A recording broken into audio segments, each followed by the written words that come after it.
वयात मोठ्या टॉप 9 घडामोडी। सातारा सांगली परिषद निवडणुकीमध्ये महायुतीची 100 मतं फुटल्यानं अंतर्गत वाद चव्हाट्यावर फुटलेल्या मतांचा हिशोब केला जाईल। जयकुमार गोरेंचा शंभूराज देसाई आणि मकरंद पाटलांना इशारा। पुणे आम्हाला दाबण्याचा प्रयत्न करू शकत नाही, तर आधीच माहिती असती तर शिवसेनेचा हिसका दाखवला असता। जयकुमार गोरेंना शंभूराज देसाईंचं प्रत्युत्तर। मतांचा हिशोब आम्हालाही ठेवता येतो, देसाईंचा इशारा। महाराष्ट्रातील व्यक्तींना मिळाले पद्म पुरस्कार। कला क्षेत्रातील प्रसिद्ध पार्श्वगायिका अलका याग्निक यांना पद्मभूषण पुरस्कार प्रदान, तर क्रिकेटपटू रोहित शर्माला पद्मश्री पुरस्कार। वैद्यकीय क्षेत्रातील योगदानासाठी श्रीमती आर्मिंडा फर्नांडिस यांना पद्मश्री पुरस्कार। भिकल्या लाडक्या दिंडा माधवन रंगनाथन त्यासोबत सतीश शहा यांना मरणोत्तर पद्मश्री पुरस्कार प्रदान। मुंबईत उद्या महाविकास आघाडीची महत्त्वाची बैठक होणार। शरद पवार, उद्धव ठाकरे, हर्षवर्धन सपकाळ उपस्थित राहणार। मवियाच्या सर्व आमदारांना तिन्ही नेते मार्गदर्शन करणार।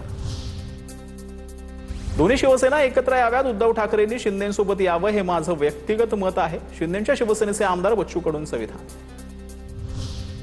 नागपुरात परिषदेच्या निवडणुकीत काँग्रेसच्या फुटलेल्या 42 मतांची हायकमांडकडून दखल। सूत्रांची माहिती फुटलेली मतं ग्रामीण भागातील की शहरातील याची विचारणा होणार। काँग्रेसची 172 मतं असताना अतुल लोंढेंना मिळाली 130 मतं।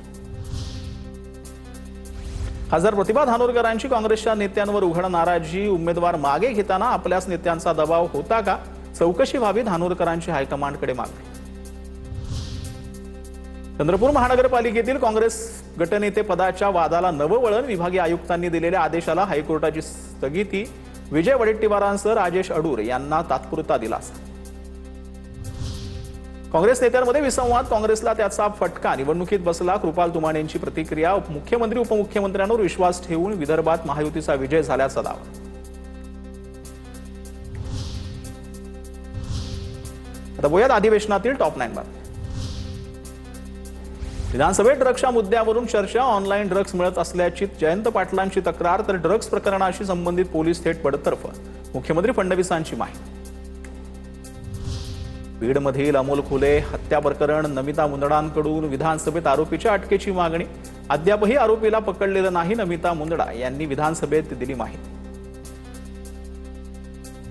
मंत्र्यांच्या अनुपस्थितीवरून विधानसभेत गदारोळ। एकनाथ शिंदे उत्तर द्यायला घाबरतात। मंत्रीच गैरहजर, जनतेचे प्रश्न कसे सुटणार? आदित्य ठाकरेंची टीका। विधानसभा अध्यक्ष मंत्र्यांच्या गैरहजेरीवरून खोटी माहिती देतात, विरोधकांचा आरोप। दांडी बहादर मंत्र्यांना मुख्यमंत्री फडणवीसांची तंबी। सभागृहातील कामकाजात सहभागी व्हा। मंत्र्यांच्या अनुपस्थितीमुळे सभागृहाचं कामकाज स्थगित झाल्यास खपवून घेणार नाही। मुख्यमंत्री देवेंद्र फडणवीसांचा मंत्र्यांना इशारा। बाहेर आंदोलन करायचं, सभागृहात अनुपस्थित राहायचं। रोहित पवारांच्या अनुपस्थितीवरून संजय कुटेंचं वक्तव्य। जनतेनं निवडून दिलंय ना, सभागृहात येऊन मुद्दे मांडा ना। शेतकऱ्यांच्या विषय केवळ स्वतःच्या राजकीय पोळ्या भाजण्यासाठी कुटेंचा आरोप। अधिवेशनात आता सही नाही तर बायोमेट्रिक हजेरी लावावी लागणार। भाजप आमदारासाठी प्रदेशाध्यक्ष रवींद्र चव्हाणांचा नवा निर्णय। पावसाळी अधिवेशनात भाजप आमदारांचा आक्रमक होण्याचे आदेश। काल झटका दिला म्हणून त्यांचं मानसिक संतुलन बिघडलेलं आहे। विरोधकांना आणखीन झटके देणार। प्रत्येक प्रश्नाचं उत्तर देण्यासाठी सरकार समर्थ। एकनाथ शिंदेंचं आदित्य ठाकरेंचं विरोधकांना उत्तर। कोण होतास तू, काय झालास तू, कविता म्हणत शिंदेंकडून टोलेबाजी। मुख्यमंत्री स्वतः सभागृहात बसून उत्तर देतात, तर एकनाथ शिंदे कायम उत्तर देण्यासाठी घाबरतात। त्यांनी सभागृहात बसून उत्तर द्यावा। आदित्य ठाकरेंचा एकनाथ शिंदेंवर निशाणा। आदित्य ठाकरे शिंदेंचा फेकनाथ मिंदे असा उल्लेख त्यांनी केला होता। निष्ठा हा शब्द पुराणातला झालाय। ठाकरेंचे खासदार फुटीवरून आव्हाडांची सत्ताधाऱ्यांवर टीका। अशा घटनांमुळे लोकशाही संपुष्टात येते असंही केलं वक्तव्य।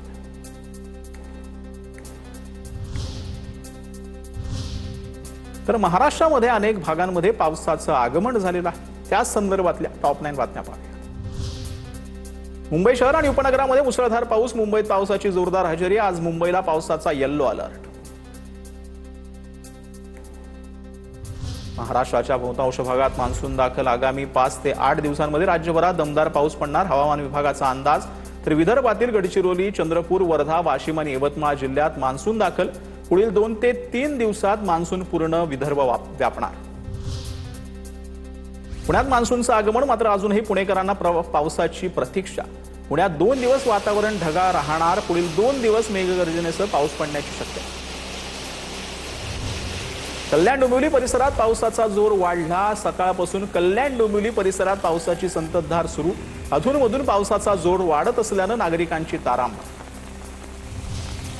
चिपळूणच्या परशुराम घाट परिसरात मुसळधार पावसाला सुरुवात। पाण्याच्या प्रवाहासोबत काही ठिकाणी छोटे दगडही रस्त्यावर, धरणं, नदी नाले आणि जलस्रोतांमध्येही पाण्याची आवक वाढण्यास सुरुवात। नवी मुंबईत रिमझिम पावसाला सुरुवात। जुईनगर, बेलापूर, सानपाडा, पनवेल परिसरामध्ये पाऊस। नवी मुंबई सर्वत्र ढगाळ वातावरण।